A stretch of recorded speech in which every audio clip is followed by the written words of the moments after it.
경제 속 시간입니다. 요즘 아파트값 상승세가 심상치 않습니다. 오늘은 이광수, 광순의 복덕방 대표와 함께 이 문제 집중적으로 살펴보겠습니다. 어서 오세요. 안녕하세요. 안녕하세요. 요즘 제 주변에 보면 집값 올랐다고 얘기하시는 분들 너무 많아요. 네. 정말 많이 오르고 있는 겁니까?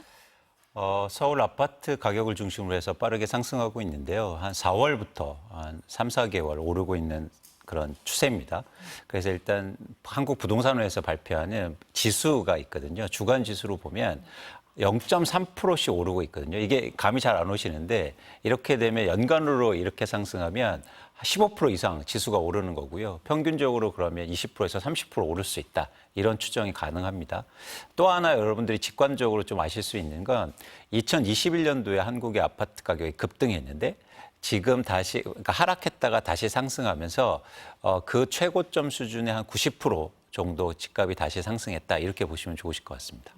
지금 숫자로 들으니까 20에서 30% 하니까 굉장히 많이 오르는 것 같아요. 진짜 그렇습니다. 느낌이. 네.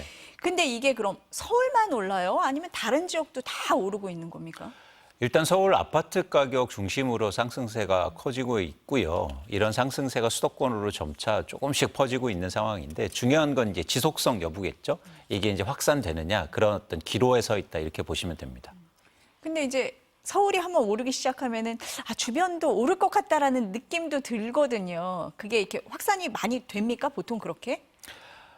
이게 좀 양상이 달라질 가능성이 큰데요. 전반적으로 집값이 상승할 때는 앵커님 말씀하신 것처럼 그런 추세를 보이거든요. 서울이 먼저 오르고 다른 지역이 따라서 오르는 움직임을 보이는데 지금 상승하는 건 좀 독특한 측면이 있어요.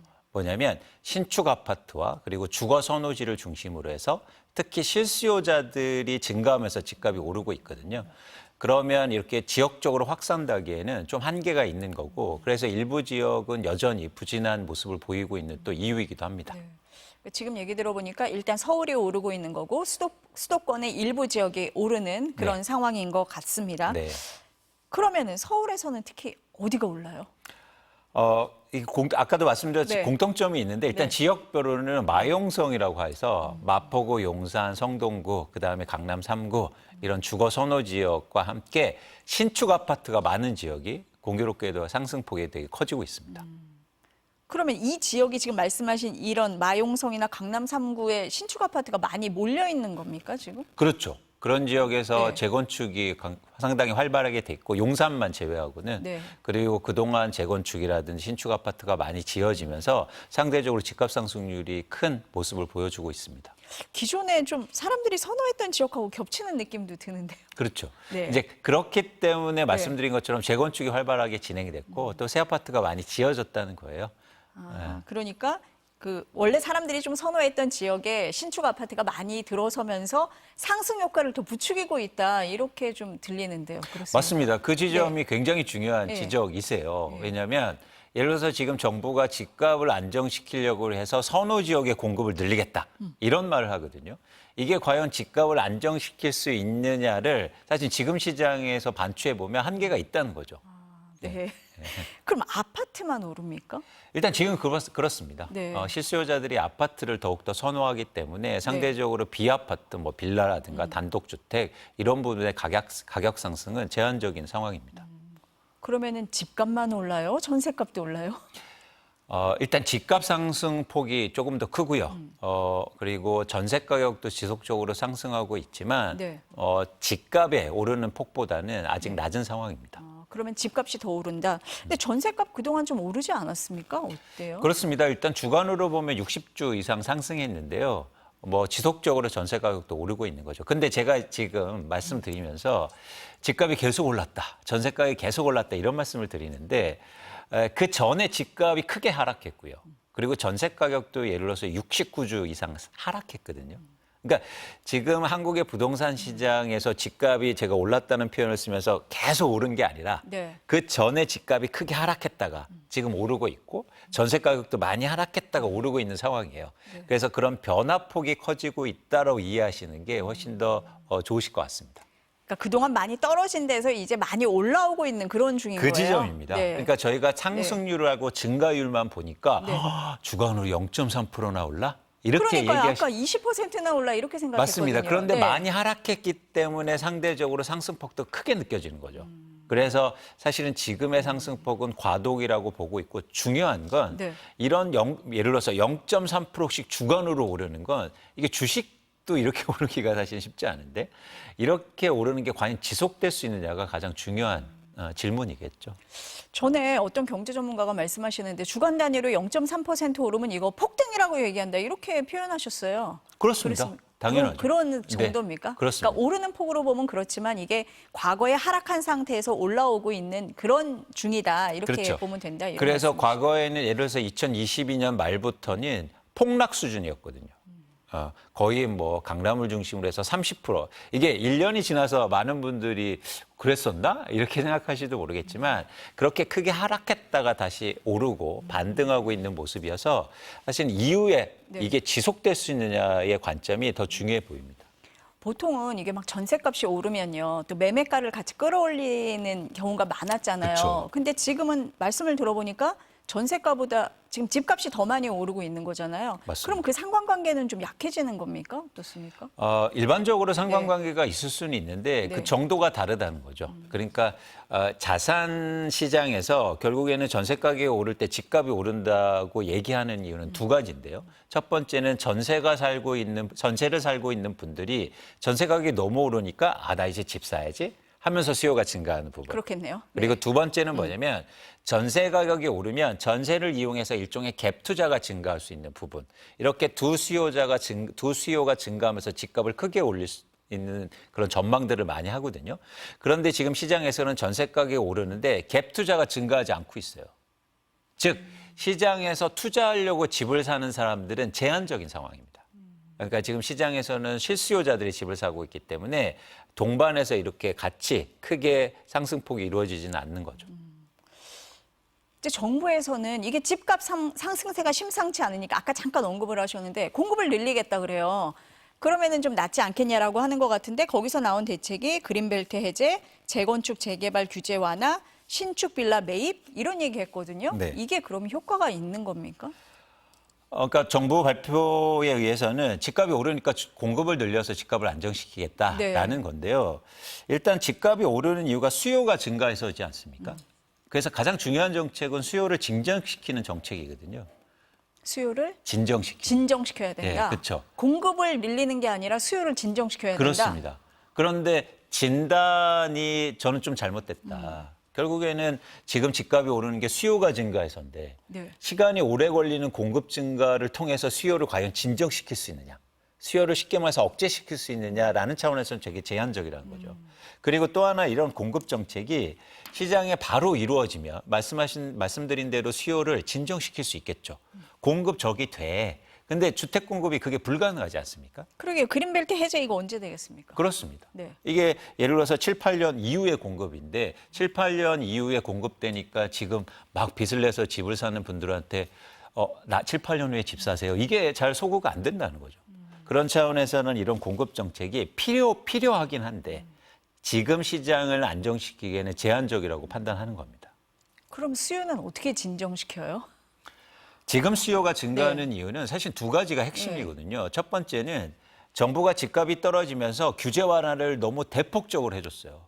그러니까 특히 부동산 규제 완화를. 네. 그러니까 세 가지 규제 완화를 해줬는데 첫 번째는 대출 규제 완화, 두 번째는 개발 규제 완화, 세 번째는 각종 세금을 다 인하시켜줬습니다.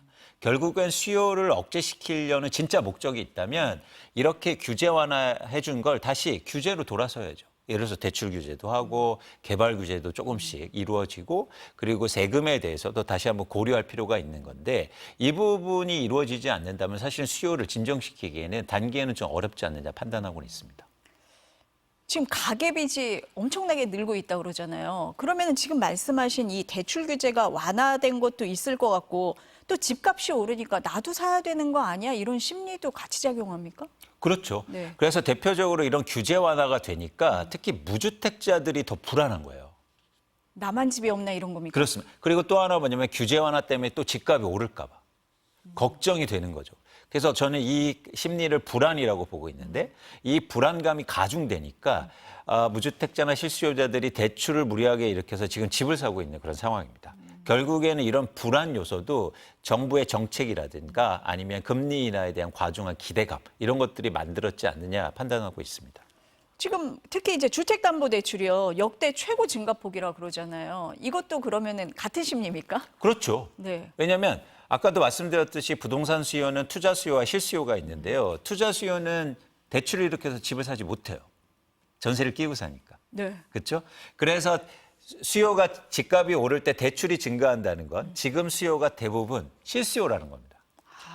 그러니까 실수요자나 무주택자분들이 불안하니까 대출을 일으켜서 집을 사고 있는 게 사실 집값 상승의 가장 큰 원인인 거죠.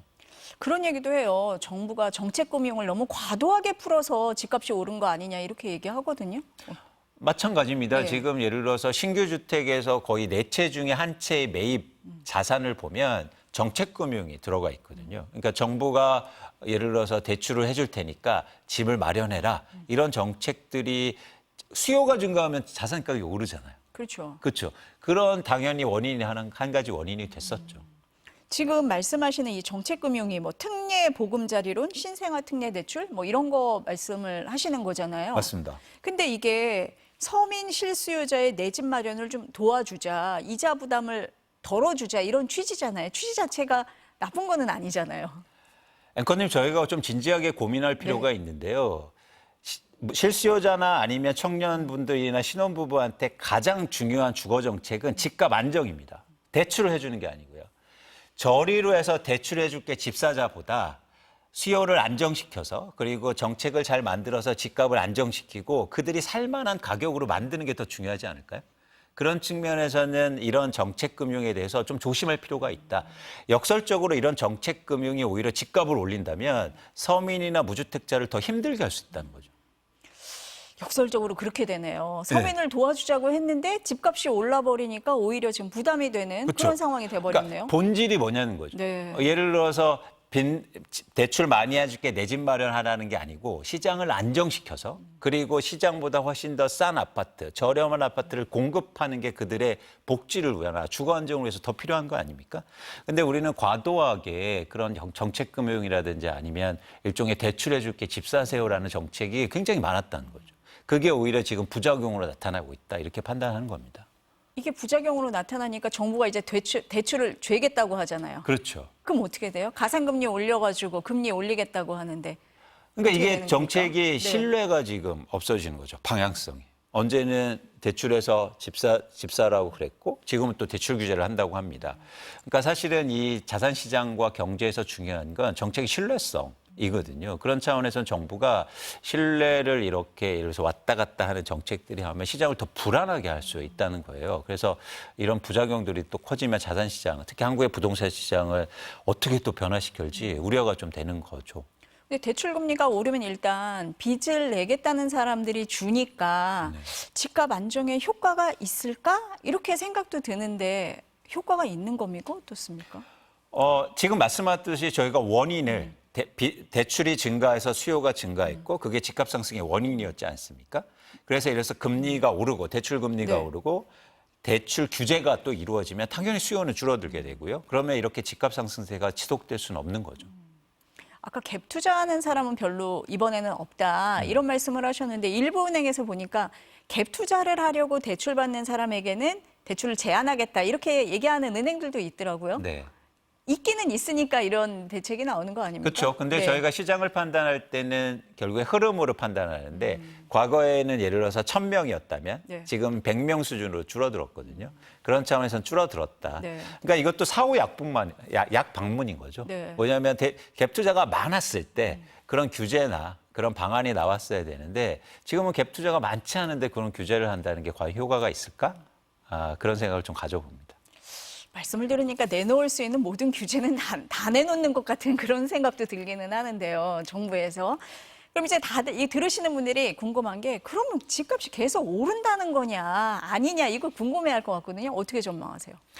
일단 꼭 말씀드리고 싶은 게 뭐냐면 2022년부터 2021년부터요. 한국의 집값이 크게 상승한 이후로 크게 하락했고 다시 최근에 상당히 빠른 폭으로 상승하고 있는데 자산 시장에서 가장 여러분들이 우려해야 될 건 뭐냐면 이런 변동성입니다. 그러니까 지금 뭐 오른다 내린다가 중요한 게 아니라 이런 변동성이 커지고 있다는 거예요. 그러니까 불확성이 커지는 거죠. 그런데 저희가 일생에서 내 집 마련하는 게 두세 번이거든요. 그런 두세 번을 이렇게 시장이 막 불안할 때 과연 무리하게 빚내서 집 살 때는 결코 아니라는 거고요. 뭐 정책이라든가 이런 영향을 잘 보시고 여러분들이 의사 판단을 하셔야 되는 시점이라고 보고 있습니다. 저는 시장을 전망하는 입장이니까 시장을 예측할 수밖에 없는데요. 뭐 제가 100% 맞는다 아닌다를 떠나서 향후 집값이 전 떨어질 거라고 예측하고 있거든요. 다시 하락할 것으로. 그러면 여러분들이 하락할 때 내 집 마련을 다시 고민하셨으면 좋겠다는 말씀 드립니다. 앵커님 굉장히 흥미로운 지점이 있는데 불과 1년 전에 집값이 떨어졌을 때는요. 사람들이 집을 사지 않았어요. 그런데 동서고금을 막론하고 집값이 오를 때만 집을 사려고 합니다. 불안해서 그런 거 아니에요? 그렇죠. 전 많은 분들이 반대가 됐으면 좋겠다. 집값이 떨어졌을 때 그리고 안 좋을 때 내 집 마련하고 그리고 집값이 올랐을 때는 좀 더 빚을 줄이거나 이런 노력들을 해야 된다는 거죠. 그런데 그런 시기가 저는 올 수 있다고 보고 있기 때문에 여러분들이 너무 급한 마음으로 불안감으로 내 집 마련 계획 세우고 무리하게 내 집 마련할 때는 아니라는 생각을 갖고 있습니다. 아니 근데 지금 집값이 이렇게 오른다 하는데 장기적으로 떨어질 거라고 하시니까 오히려 진짜 떨어지나 이런 생각이 들 수도 있을 것 같아서요. 맞습니다. 근데 네. 다시 한번 생각해 보시면 1년 전에 빠졌거든요. 네. 근데 그거 한번 생각해 보세요. 여러분들이 사고 싶으신 집을 한번 가격을 한번 보세요. 매매 가격을. 진짜 한 번도 안 빠졌나? 분명히 빠졌었고 그게 불과 1, 2년 전이었다는 거죠.